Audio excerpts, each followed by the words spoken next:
প্রিয় দেশবাসী, আসসালামু আলাইকুম। আমি আপনাদের পান্না ভাই বলছি।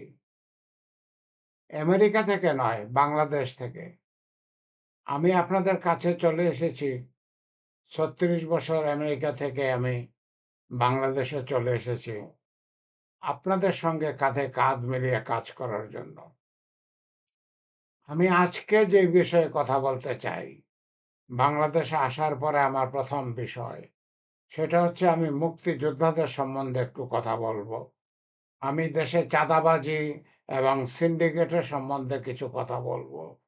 আর আমি মুক্তিযোদ্ধাদেরকে একটু অনুরোধ করব। আমি নিজে মুক্তিযোদ্ধা, সেটা ইম্পর্টেন্ট না। আমি আমার মুক্তিযোদ্ধা ভাই বোনদেরকে একটা অনুরোধ করব। আমার কথা হচ্ছে, বাংলাদেশের মুক্তিযোদ্ধারা রাষ্ট্রীয় গর্ব। মুক্তিযোদ্ধারা 1971 সালে নিজের জীবন বাজি রেখে বাংলাদেশ থেকে ভারতে চলে যেয়ে ভারতের ট্রেনিং নিয়ে পাকিস্তানের বিরুদ্ধে সম্মুখ সমরে যুদ্ধ করেছে। যে কোনো সময় তারা মরে যেতে পারত, ইন্তেকাল করতে পারত। সেটা তারা মেনে নিয়েই, জীবনের ঝুঁকি নিয়েই মাতৃভূমির স্বাধীনতার জন্য যুদ্ধ করেছে। বাংলাদেশ নিশ্চয়ই তাদের জন্য গর্বিত। কিন্তু আমার প্রশ্ন, মুক্তিযুদ্ধ হয়েছে 54 বছর আগে। মুক্তিযোদ্ধারা এখন 70-75 বছর বয়স। আমার 77 বছর বয়স। আমি 11 সেক্টরের একজন কোম্পানি কমান্ডার, পান্না কোম্পানি কমান্ডার, মুক্তিযোদ্ধা প্রফেসর ডক্টর ইমারত হোসেন পান্না। আমার মতো অন্যান্য মুক্তিযোদ্ধারাও বুড়ো হয়ে গেছেন, অনেকেই ইন্তেকাল করেছেন, সামান্যই বেঁচে আছেন। এই মুক্তিযোদ্ধারা হারিয়ে যাওয়ার আগেই আসুন আমরা প্রকৃত মুক্তিযোদ্ধাদের খুঁজে বের করি। মুক্তিযোদ্ধাদের খুঁজে বের করি। বাংলাদেশ এখন চাঁদাবাজি আর সিন্ডিকেটের কাছে পরাজিত। বাংলাদেশ চাঁদাবাজি এবং সিন্ডিকেটের কাছে পরাজিত। একটা শক্তি প্রয়োজন বাংলাদেশকে এই সিন্ডিকেট আর চাঁদাবাজি থেকে রক্ষা করার জন্য। আমি মুক্তিযোদ্ধা প্রফেসর ডক্টর ইমারত হোসেন পান্না আমার প্রিয় মুক্তিযোদ্ধা ভাই বোনদেরকে অনুরোধ করি, দেশপ্রেমী প্রকৃত মুক্তিযোদ্ধাদেরকে অনুরোধ করি, আপনারা কি আপনাদের প্রিয় জন্মভূমি বাংলাদেশকে এই গৃহশত্রু, এই চাঁদাবাজ, এই সিন্ডিকেট থেকে রক্ষা করবেন না? আপনারা জীবন বাজি রেখে 1971 সালে এই দেশকে স্বাধীন করেছেন। সেই দেশ আজ খুবই বিপদে আছে। গৃহশত্রু চাঁদাবাজ, সিন্ডিকেট, চাঁদাবাজ আর সিন্ডিকেট দেশটাকে তছনছ করে ফেলেছে, ধ্বংস করে ফেলছে। সরকার তাদেরকে থামাতে পারছে না। সরকার তাদের কাছে পরাজিত। বাংলাদেশ সরকার এই চাঁদাবাজিদের কাছে, এই সিন্ডিকেটের কাছে পরাজিত। আসুন, আসুন প্রকৃত মুক্তিযোদ্ধা ভাই ও বোনেরা, আগে আসুন।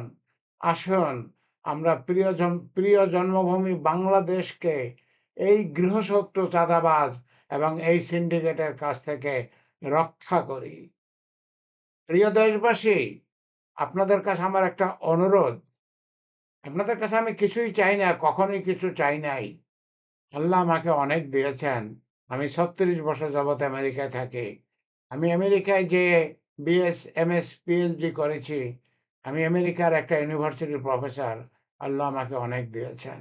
আপনাদের কাছে একটা জিনিস চাই, দয়া করে আমার চ্যানেলটা সাবস্ক্রাইব করবেন, শেয়ার করবেন, কানেক্টেড হবেন, ফলো করবেন।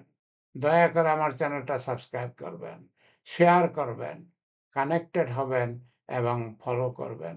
এই ছোট্ট অনুরোধ আপনাদেরকে আমি করতেছি। আমি বাংলাদেশে এসেছি দুটো কাজ করার জন্য। একটা হচ্ছে মুক্তিযোদ্ধাদেরকে আবার সেই মুক্তিযুদ্ধের অনুপ্রেরণায় দেশকে বাঁচিয়ে রাখার জন্য আগায় আসতে অনুরোধ করতে আমি বাংলাদেশে এসেছি। আমার দ্বিতীয় একটা কাজ হচ্ছে আমি বাংলাদেশে একটা কৃষি বিপ্লব করব। আমি ঢাকা বিশ্ববিদ্যালয় থেকে ১৯৭৩ সালে প্রাণীবিদ্যায় মাস্টার্স করেছিলাম। আমি বকশীগঞ্জ কলেজে বায়োলজি ডিপার্টমেন্টের হেড ছিলাম। আমি প্রাণীবিদ্যায় মাস্টার্স ডিগ্রি করেছি এবং প্রাণীবিদ্যা পড়িয়েছি। ৩৬ বছর পর আমি বাংলাদেশে ফিরে এসেছি আমেরিকার সুন্দর জীবন পিছনে রেখে আপনাদের সঙ্গে কাজ করার জন্য। আমি আপনাদের সঙ্গে কৃষি বিপ্লব করব। আমি ঘরে ঘরে হাঁস, মুরগি, কবুতর, কোয়েল পাখি, মাছ, ছাগল, গরু এগুলোর চাষ করব। একই সঙ্গে আমি মুক্তার চাষ করব আপনাদেরকে নিয়ে। আমি যেহেতু একজন শিক্ষক, আমি আপনাদেরকে ট্রেনিং দেব। কারণ ট্রেনিং দেওয়াই তো আমার কাজ। আমি বাংলাদেশে একজন প্রফেসর ছিলাম। আমেরিকায়ও আমি ১৫ বছর যাবৎ ইউনিভার্সিটি অফ ম্যারিল্যান্ডের প্রফেসর। আমি আপনাদের কাছে ফিরে এসেছি আপনাদেরকে সাহায্য করার জন্য, বাংলাদেশকে সাহায্য করার জন্য, আমার মাতৃভূমি, আমার জন্মভূমিকে সাহায্য করার জন্য। প্রিয় দেশবাসী, আসুন আমরা আগায়ে যাই। আসুন আমরা এই চাঁদাবাজিদের এবং এই সিন্ডিকেটদের নির্মূল করি।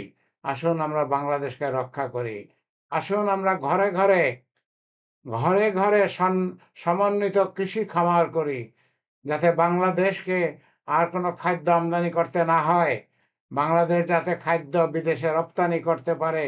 আমরা যদি সবাই চেষ্টা করি, আমরা অবশ্যই অবশ্যই খাদ্য রপ্তানি করব, খাদ্য আমদানি করব না। সুজলা সুফলা শস্য শ্যামলা সবসময় তো খাদ্য রপ্তানি করেছে, কখনোই তো ওরা খাদ্য আমদানি করে নাই।